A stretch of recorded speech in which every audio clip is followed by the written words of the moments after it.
सब ने बचन कीता भुगत ज्ञान दया भंडारण घट घट वाजै नाद।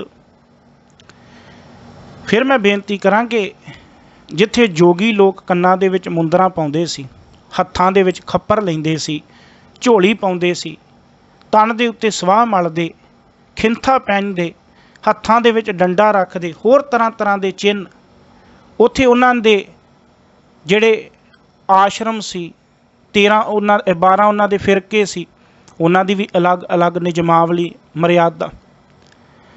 हुण उहदे विच आ जिहड़ी पौड़ी इहदे विच गुरु साहिब जी जिहड़ा जिक्र कर रहे कि वो लोग ना चूरमा तैयार करते सी। भुगत, भुगत का अर्थ है चूरमा।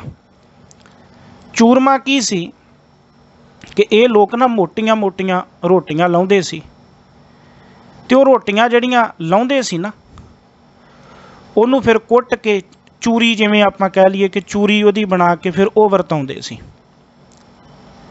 ते वो चूरी बनाउण दा ढंग भी अलग अलग सी।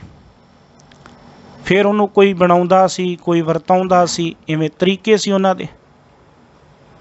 फिर मैं बेनती करा कि चूरमा वो रोटियां बना के मोटियां जियां उन्हां दे विच घिओ पा के उन्होंने फिर कुट के उन्होंने वो चूरमा कहिंदे सी। साहब कहिंदे भुगत ज्ञान, तुसीं कहिंदे हो भी आ चूरमा खाना पएगा जोगी नूं। साहब कहिंदे मैं कहना कि हाँ खाना चाहिए चूरमा, पर किहड़ा? ज्ञान दा। हे जोगी, अकाल पुरख परमात्मा की जिहड़ी सर्व व्यापकता ना उहदा ज्ञान तेरे लिए भंडारा होवे। भुगत ज्ञान दया भंडारण घट घट वाजै नाद। कहंदे वो परमात्मा बारे जिहड़ा ज्ञान आ ना ये तेरे लिए चूरमा वा। इनू चूरमा बना, इनू अपना भोजन बना। फिर उन्होंने वरताउण लई एक वरतावा, वो वरतावा जिहड़ा उन्होंने कहिंदे सी भंडारण। जिहड़ा वो चूरमे नूं वरताउण वाला सी वरतावा उन्होंने कहा जाता सी भंडारण। ते साहब कहिंदे भंडारण काहदी होवे? दया। ज्ञान दा चूरमा लै ते दया दी वरतावी लै, वरताउण वाला होवे दया। पहला ज्ञान लै ते ज्ञान नूं वरता भी, ते वरताया तां जाएगा जे दया हुई। घट घट वाजै नाद। फिर ये गल कि उन्हां जोगी वीरां दे गले दे विच एक नादी पाई हुंदी सी, सिंघी उहनूं बोलदे सी। ते वो जदों इस चूरमा वरताउण लगदे सी ते जोगी लाइन दे विच बह जांदे सी, फिर वो सिंघी वजाई जांदी सी, नादी वजाई जांदी सी। ते फिर उहदे तो बाद वो जिहड़ा चूरमा सी वो वरताया जांदा सी। कहंदे नादी की होवे? घट घट वाजै, घट घट वाजै नाद। कहंदे वो परमात्मा दा नाद, वो परमात्मा दी जोत, वो परमात्मा दा शब्द घट घट हरेक दे हिरदे दे विच वस रिहा, वज रिहा। वो रौं हरेक दे हिरदे दे विच परमात्मा दी चल रही।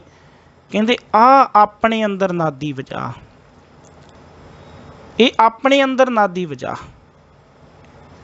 पंक्ति नूं थोड़ा जिहा ध्यान दे नाल समझण दा यतन करिए। भुगत ज्ञान, भोजन तेरा होना चाहिए ज्ञान। ज्ञान रूपी चूरमा भोजन ये अपने मन की खुराक बना। एक तो तन की खुराक है ना, चूरमा जिहड़ा वो तो तन की खुराक सी। तन की खुराक आ भोजन, पर मन की खुराक की आ? ज्ञान। ते तू मन की खुराक बना, भोजन किहड़ा मन लई बनाउणा? वो ज्ञान बना। क्योंकि मैं पहलां ही गल कीती ना कि मन का विषय वा। धर्म परमात्मा ये मन का विषय। ते हुण मन नूं ज्ञान देना, ज्ञान रूपी भोजन दे। साचा नाम मेरा आधारो, साच नाम आधार मेरा। जिन भुखां सब गवाइयां, जिदना ज्ञान दा नाम दा भोजन खा लिया, इन्हें दुनियावी पदार्थां दीयां सारियां भुखां खत्म कर देनियां। ज्ञान दे नाल तन नहीं तृप्त होएगा ते अन्न दे नाल मन नहीं तृप्त होएगा। ਦੋਵੇਂ ਅਲੱਗ-ਅਲੱਗ ਵਿਸ਼ੇ ਨੇ ਨਾ। ਹੁਣ ਇੱਥੇ ਉਹ ਜਿਹੜਾ ਭੋਜਨ ਖਾ ਰਹੇ ਉਹ ਖਾ ਰਹੇ ਤਨ ਦਾ, ਗੁਰੂ ਸਾਹਿਬ ਕਹਿੰਦੇ ਖਾਓ ਮਨ ਦਾ। ਤੁਸੀਂ ਚੂਰਮਾ ਖਾ ਰਹੇ ਹੋ ਤਨ ਵਾਸਤੇ, ਗੁਰੂ ਸਾਹਿਬ ਕਹਿੰਦੇ ਮੈਂ ਕਹਿੰਦਾ ਚੂਰਮਾ ਖਾਓ ਪਰ ਚੂਰਮਾ ਬਣਾਓ ਗਿਆਨ ਨੂੰ, ਤੇ ਉਹ ਕਾਹਦੇ ਲਈ ਆ? ਮਨ ਲਈ। ਭੁਗਤ ਗਿਆਨ, ਦਇਆ ਭੰਡਾਰਨ। ਮਨ ਦਾ ਭੋਜਨ ਹੋਵੇ ਗਿਆਨ। ਗੁਰੂ ਅਰਜਨ ਸਾਹਿਬ ਮਹਾਰਾਜ ਜੀ ਦਾ ਮੈਨੂੰ ਬਚਨ ਚੇਤੇ ਆ ਗਿਆ, ਸਾਹਿਬ ਕਹਿੰਦੇ ਬ੍ਰਹਮ ਗਿਆਨੀ ਕਾ ਭੋਜਨ ਕੀ ਆ? ਭੋਜਨ ਗਿਆਨ। ਬ੍ਰਹਮ ਗਿਆਨੀ ਕਾ ਭੋਜਨ ਗਿਆਨ, ਕਹਿੰਦੇ ਉਹ ਰੱਬ ਦੇ ਪਿਆਰਿਆਂ ਦਾ ਤੇ ਭੋਜਨ ਹੀ ਗਿਆਨ ਆ, ਉਹ ਤੇ ਗਿਆਨ ਦਾ ਭੋਜਨ ਕਰਦੇ। ਜੇਕਰ ਅੰਨ ਨਾ ਮਿਲੇ, ਜੇ ਅੰਨ ਦੁਨਿਆਵੀ ਤੌਰ ਤੇ ਨਾ ਮਿਲੇ ਤੇ ਸਰੀਰ ਦੀ ਤ੍ਰਿਪਤੀ ਨਹੀਂ ਹੋ ਸਕਦੀ।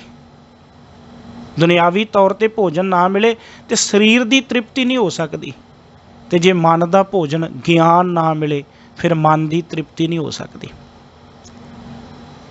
ਜੇ ਭੋਜਨ ਨਾ ਮਿਲਿਆ ਇਦਾਂ ਲੱਗੇਗਾ ਪੇਟ ਖਾਲੀ ਖਾਲੀ ਹੈ, ਭੁੱਖੇ ਆ, ਤੇ ਜੇ ਗਿਆਨ ਨਾ ਮਿਲਿਆ ਅੰਦਰ ਖਾਲੀ ਖਾਲੀ ਲੱਗੇਗਾ ਕਿ ਅੱਜ ਮੈਂ ਕੁਝ ਖਾਧਾ ਨਹੀਂ,